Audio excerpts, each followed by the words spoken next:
Hola! Look at you tracking me down in the middle of nowhere. Well, actually the middle of Los Angeles. Thanks for joining my hike. I'm Kevin, and I'll be honest with you, I'm a little nervous about this trail because as you can see, it's kind of close quarters, and I am not good at identifying poisonous plants. There's a lot of poison oak here, poison ivy. Wish it was more obvious. I wish like maybe, you know, they had like on each leaf, maybe a skull and a crossbone. If it was poisonous, I shouldn't have touched that. Like name tags, you know? Oh, and I think people should have name tags too, so we know if they're poisonous.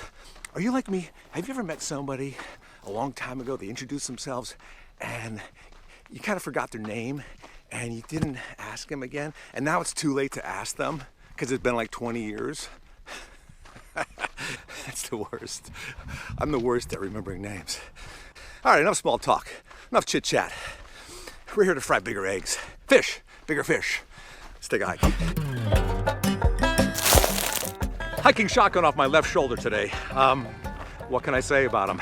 If I listed all his credits, we wouldn't have time for a hike. I mean, you would literally see all these plants and bushes go through the 4 seasons. Television seasons, because you know, we're in Los Angeles. But I can honestly say that my hiking buddy today needs no introduction. And that's primarily because I can't remember his name.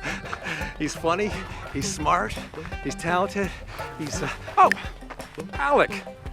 Today we're hiking with Alec Baldwin. Alec, is it safe to say most people know you immediately from your Trump portrayal on SNL? It seems that way now, yeah. I guess Trump likes it, right? He likes your appearance. I mean, I don't know him. I think he likes any attention he gets. Yeah. Like he pretends he's all those things he writes on Twitter, like, you know, not funny, SNL, Lord Michaels, you know, whatever. Yeah. Somebody's got photos of him. You fit so easily on SNL, man. When you first started hosting, when I was on there, Jan Hooks. Jan Hooks, man, you too. Jan. The only time I ever cracked up on camera, one of only like maybe 2 times, was when I say to Phil Hartman, I'm Marlon Brando. I say I'm gonna take Victoria Jackson's daughter away from me before the chemical plant explodes. And in the rehearsals, he always played it pretty flat. And then on air, he panics and he turns to me and goes, take me with you. And I just pissed my pants. Which of your 3 brothers do you dislike the most? I dislike them equally because it goes on a rotation. It's kind of seasonal. How are you feeling, man? How's your hip? Just had a hip replaced. I had my hip replaced When? last February. And I have to have the other one replaced probably in early December. Yeah, I got very depressed. Yeah. I really did, because I thought, oh God, like a part of my body is failing me.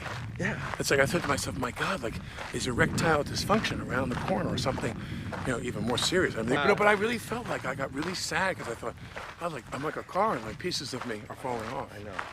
But you're very fit. Yeah, And but you're it very doesn't matter. solid. What do you do? I get tested and I go and get all my blood work done, and my doctor, like about 6 months ago, he goes, you're in perfect health, everything's great. Because the only thing is, he goes, you're the most stressed out person I've ever met.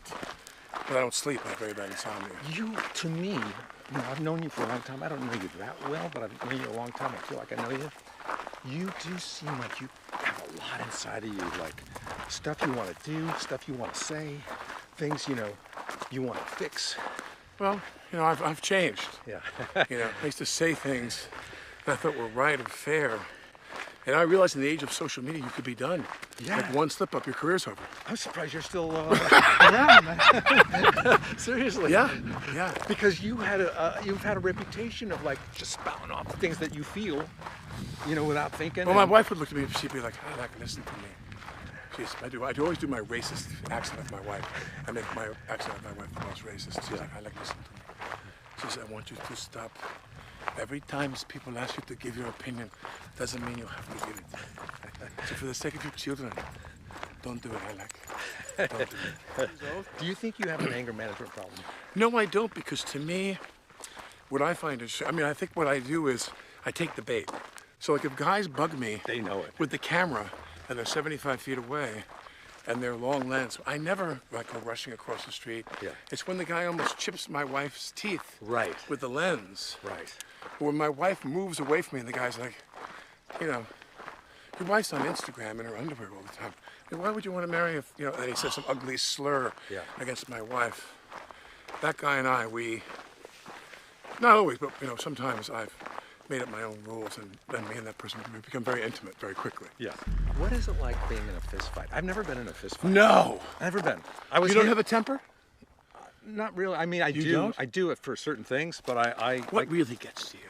I let mine manifest inside, so it's eating up my organs and stuff. You will live forever because you get it out. But I mean, I was hit once in Little League in the nose. It hurt so badly. I thought I'd never want to be in one of those things again. I wasn't even. It was a sucker punch. Doesn't it hurt? Does it hurt your hands when you hit somebody? I don't remember. Anyway, I had this physical altercation with this guy, and I thought he was going to hit me with a camera. He kind of reared back with this little handheld. Yeah. This years ago, like this little small video camera he was holding like this. And I thought he was going to hit me with it. So I hit him. But my favorite moment was I'm telling this story, and we were doing The Departed, and Mark Wahlberg looked at me like this very matter of fact. He said, "Did you knock him out?" And I go, "No, as a matter of fact, I did." And he seemed so disappointed in me. One time, one guy's like, you know, my wife peels off, my ex-wife Kim, and we had a bodyguard driver. This guy Jeff Wells, great guy. He peels off, and the photographer lets them go. He's not going to. So he says to me, "Alec, what happened?" He used to be such a nice guy. He goes, "And then he married that fucking bitch." And it was like, then the whole room just turned like a kind of a intense green. Everything turned green, like in a cartoon. When you did that sketch on Saturday Night Live, the NPR sketch, Sweaty Balls, that was so funny. I love that deadpan humor, you know? My favorites are ones I'm not in. Chris Farley doing Chris Farley show with McCartney. Yeah. He turns to Chris turns to McCartney on the show and says, "Remember that time you got arrested for smoking pot and they arrested you?" And McCartney's like, "I do remember that, Chris, but those are some of the things we really would try like to not remember. We'd like to forget." This is like, yeah, stupid. Those are my favorites. I mean, you are really like a cast member on SNL. You're like, I mean, I think the show has kind of changed a little bit where there's so many guests coming on now. You know, it's not just the cast you see with the host. There's like a lot of these people that have done it before. They'll come in like Paul Rudd, De Niro, whoever, Ben Stiller. People that just drop by, you know? Well, you know what I find is that when I'm there, I would always feel a little funny because I thought every minute I'm doing this is time that gets taken away from the cast. I know. You know? Yeah, but they don't care. They want a good show. At least I would want a good show. Finish this sentence for me. I wish I could hang out with Frank Sinatra. Frank Sinatra. Frank Sinatra. Yeah, no doubt about it. I think I could help Sinatra. I think Sinatra would have loved me. Nothing you could do can help him now. I think I. Wait, no, oh, he would have be loved on you. that now. Yeah, he would have loved you. But I don't know if he would love me. But did you meet I just Don have Rickles? this image of yeah. I'm sorry. You had... No. I just was saying that I think Sinatra, in my fantasy, they're making plans for dinner or they're gonna have a screen a movie, and Sinatra's like, there's a long pause. And he goes, "Is Alec around? Call Alec." And he always wants to be around. Call Alec, baby. He's like, "Get Alec on the blower now." On the blower. But I think that he would love me because I talk straight to him. Everybody else was afraid of him. I get him alone. He'd be coming out of the bathroom, zipping his thigh, like very vulnerable moment, you know? Yeah. And I'd say, "I'm not afraid of you. Everybody in your world is afraid of you. I'm not afraid of you." And he'd love me for that. Finish the sentence. I wish I had more Money. So I could leave it to my wife when I'm dead, because I'm not going to be around much longer, let's face it. Yes. And I need to leave my wife a huge pile, like a gigantic pile. We have 4 kids. She wants to have another one. We're having another one. Wow. We're going to have a 5th baby. Too. She said, "Are you having a 5th baby?" We're going to have a 5th one, yeah. It's in the We oven? No. Okay. No, not that I know. What's your daughter Ireland up to? She's in Michigan with her boyfriend. I know she's in love because she just vanished. You know, she's with her boyfriend. Yeah. What's your favorite thing to do in the business? What's your favorite? Your stand-up? I You love alone? Stand-up. I like stand-up. Mark, listen to me. Put that fucking camera on me. I can't describe it properly to people, what you did, but I said, Kevin Nealon's bit. He did it at a PETA event in New York. Right. You had the woman sit down in the chair or something, and it was the funniest thing I've ever seen in my life. I'm not kidding. Thanks. Did you ever do stand-up? No. You do great impressions, man. Someone pointed out to me that I have a weak kind of a card I play in any impersonations we do, that I do. And that is, the gag is that you thunder on a certain phrase. Yeah. So if I do Pacino, I'd sit there and say, Kevin, I'm telling you right now, we're gonna go on a hike through Franklin Canyon Park. And I want you to know that after we get to the 5 mile mark, I'm gonna stop hiking. All right? So boom, Tony Bennett. Tony Bennett, I love Tony Bennett. Same thing. Same guy, Tony Bennett. Yeah. I think that Pink is one of the great singers out there today. Her recordings are just so wonderful and so marvelous. And I can't wait to get her on my show. Boom, thunder. When I was a kid, we'd buy these albums, Cheech and Chong, Carlin. Yeah. And Carlin says, the key to your Ed Sullivan is not sounding like Sullivan. It's the freakier the acts you introduce. Yeah. And now, tonight on our show, Right here, on our show, the juggling. right, Senator Monkeys. John Glenn. Yeah. That was the Carson mix too. My favorite thing about Carson was that diversity. So they'd sit there and they go, Johnny's guest tonight, Muhammad Ali, Senator Daniel Inouye, Democrat of Hawaii. They had to identify for the audience back home. Yeah. Shields and Yarnell, and Yo-Yo Ma. It was like such a mix. Did Lauren ever call you to come in and do Trump, and you said, I don't know, man, I've been doing it so much. I'm kind of tired of it. To do Trump. Yeah. Oh yeah. I think every time I did Trump after the first season was, everybody was high. Yeah. But they were in a lot of pain. Right. They were confused. They thought, it isn't possible. Right. Even if you didn't like her, it isn't possible that he would beat her. They just didn't see that. And then I did the first season. Chris Kelly, Sarah Schneider wrote all the stuff. Very funny. We win the Emmy. Fun. Me and Kate McKinnon. Yeah. Then every time I did it after the second and third season I would do it, I go in my room and I was like, I hope a meteor hits this building and kills me because I don't want to do this ever again. Yeah. I hate this. Yeah. But I mean, I don't need to tell you, they're my friends. Sure. That's like a family. Absolutely. I go back there, I mean, I did the show 7 or 8 times this season. And listen, I always say to myself, people are sick of this, I'm sick of this, I don't want to do it anymore. And then I go out at night in a restaurant and 50 people say something to me. Yeah. They're like, keep going. They need this to manage their pain or whatever. Yeah. They want. And what I don't like is I don't think it's doing anything. I mean, if anything, it's not doing anything good or bad for him. Yeah.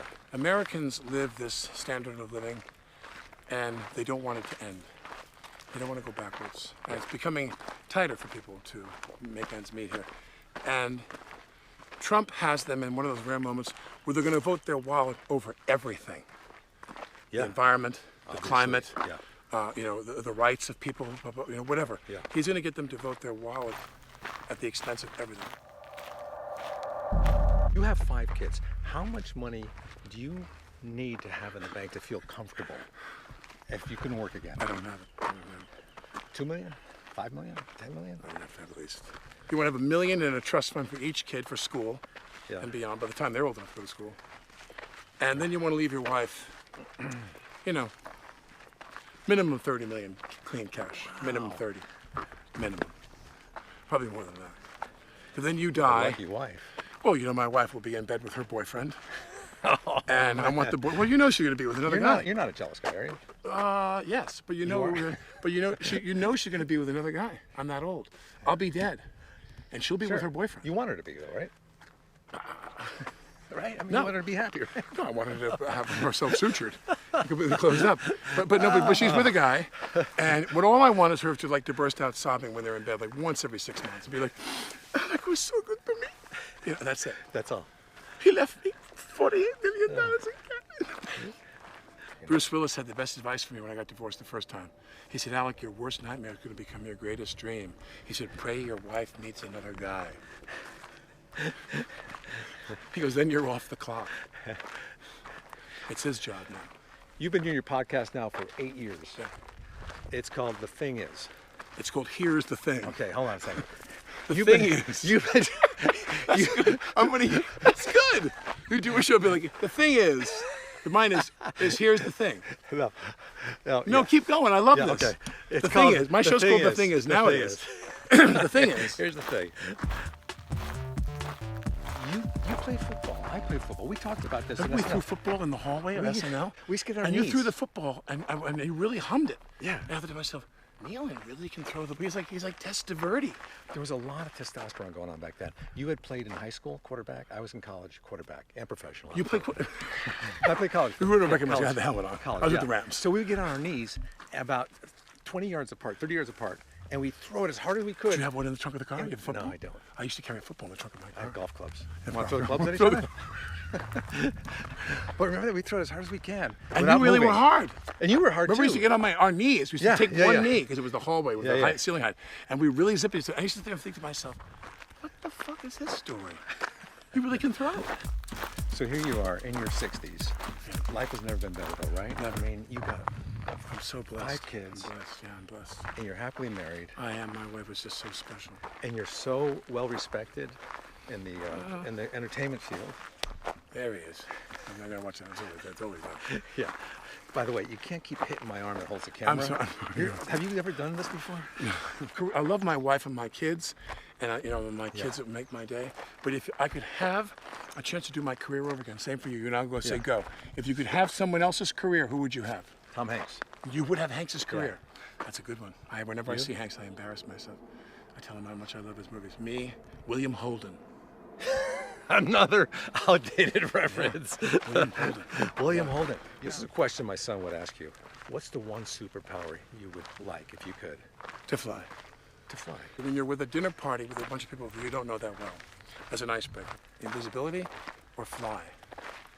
And I felt that invisibility indicated that you were corrupt in some way. Oh, Like you wanted to commit a crime or do something bad. And to fly meant you wanted to go like, That meant you were dumb because you could fly anytime you want on a plane. So either corrupt or dumb. I like it. I'm corrupt and dumb, I guess. What is this rumor about you running for political office? Is that true? I would love to. I really would. you And you really want to know wanna be why? president, though? I would love to. You would? You want to know why? Why? Because I really want to help people, especially people with families raising the next generation of children in this country, Yeah. regardless of whether they're gay or straight. A man and a woman, 2 women, 2 guys, Yeah. gay couple have kids, whatever. They need a break to help them raise their children, because we're right now we're creating a problem for the next generation of Americans and how they're going to live in this economy, because just one example is saddling them with all that debt that's student loans. Well, why don't you run for president? My wife said she would divorce me if I did. So you know what to do if you want to get rid of her. Oh yeah, I got the forms in my briefcase. But you have too much baggage to run for president. Do you think I do? Honestly, do you? But give it to me straight. It's okay. Go ahead. Well, I don't know half of the baggage you have. I only know what I read. and Trump had a lot of baggage and he won. I don't think any of my baggage was sexual assault. Times are different now. You're Yeah. just your baggage is only getting angry at people. Yeah, my baggage is taking the bait. But if I were president, I think there's a lot at stake, and you don't want to set a bad example for people. I wouldn't be tussling with somebody over a parking spot if I were president, now would I? Because I care. I want to help people, Yeah. and I want to use the tremendous power of the government and all of its resources to help people. Yeah. But I don't think, my wife said, I'm gone if you do that. She doesn't want that for our kids. So who would be your vice president? Tom Hanks. Thanks, Alec. Oh, that was a fun hike. And guess what? Not one tussle broke out. But man, I was ready for a brawl. I really was, man. I am just itching to unleash these bad boys right here. And I know you guys would back us up too. Okay, thanks for joining my hike. Please subscribe, turn on notifications, and we'll catch you next time. Happy trails.